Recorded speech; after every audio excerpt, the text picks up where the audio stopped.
정부가 청년원가주택과 역세권 첫집 공급 계획이 담긴 청년주거지원 종합대책을 발표했습니다. 청년과 서민을 위한 5가지 방안을 내놓았는데요. 하나씩 살펴보겠습니다. 먼저 공공분양 물량이 크게 늘어납니다. 청년원가주택, 역세권 첫집과 같은 공공분양주택을 총 50만호 공급하는데요.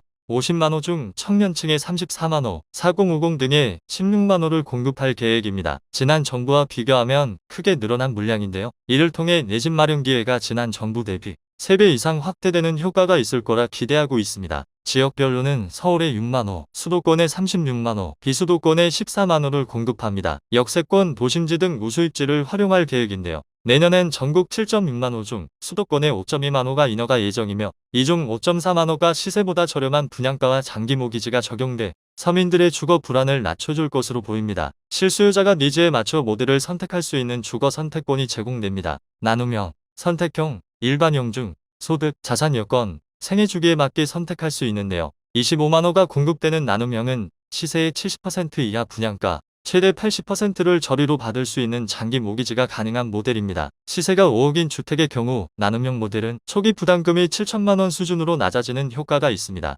선택형은 내 집 마련 니츠를 공공에 적용한 모델로 10만호가 공급될 예정인데요. 목돈이 부족한 청년층이 저렴한 임대료로 우선 거주 후 6년이 지나면 분양을 선택할 수 있습니다. 분양을 선택하지 않아도 4년 더 임대로 거주할 수 있습니다. 분양가 상한제가 적용되는 일반형 모델도 15만호 공급합니다. 추첨제로 청년층의 당첨 기회를 확대하고 4050 세대를 위해 일반 공급 물량도 확대할 계획입니다. 이 3가지 모델에 맞춰 전용 모기지 지원이 결합될 예정인데요. 나눔형은 최대 5억 원 한도, 40년 만기로 저리 고정금리가 지원되고 6년 임대 후 분양을 결정하는 선택형은 입주 시점엔 보증금의 80%까지 최저 1.7%의 고정금리가 가능한 전용 전세대출을 분양 선택 시점엔 나눔형과 동일한 모기지가 적용됩니다. 일반형은 주택도시기금의 디딤돌 대출을 지원하듯 청년층 등의 대출 한도와 금리를 우대 적용할 계획입니다. 3가지 주거 모델은 올 연말부터 사전 청약을 통해 조기 공급할 계획인데요. 서울 도심에 약 3.3천호, 수도권 공공택지에 약 7.3천호가 공급돼 약 1.1만호가 시범단지로 조기 공급됩니다. 아울러 청약제도가 개편됩니다. 공공분양 선택형, 나눔형 주택에는 청년 미용가구도 특별 공급 신청이 가능해지고 가점이 낮은 청년층이 청약을 포기하지 않도록 규제지역 내 전용 85제곱미터 이하 민영주택에 대한 추첨제 비중이 커집니다. 대신 추첨제 비중이 높았던 전용 85제곱미터 초과 면적대에서는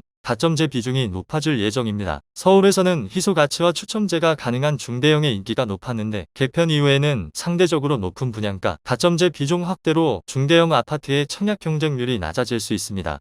이번 대책은 청년층의 주거 안정을 위해 청년층 주택 수요가 많은 수도권에 시세 대비 저렴한 가격으로 주택을 공급하고 소득 수준이 낮은 청년층의 대출 문턱을 낮췄다는 점도 긍정적으로 평가됩니다. 다만 이번 대책이 청년 주거에 집중돼 역차별 논란을 피하기 힘들 것으로 보입니다. 또한 금리가 크게 오르는 상황에서 무주택자에게 초장기저리 정책모기지 혜택이 집중된다면 실거주 목적에 갈아타기 등 1주택자에 대한 정책적 안배가 필요하다는 목소리도 커질 수 있습니다. 경기 침체와 물가 인상, 공사비 상승 등 여건을 딛고 얼마나 신속하게 저비용 고효율로 공급할 것인지가 관건이 될 것으로 보입니다.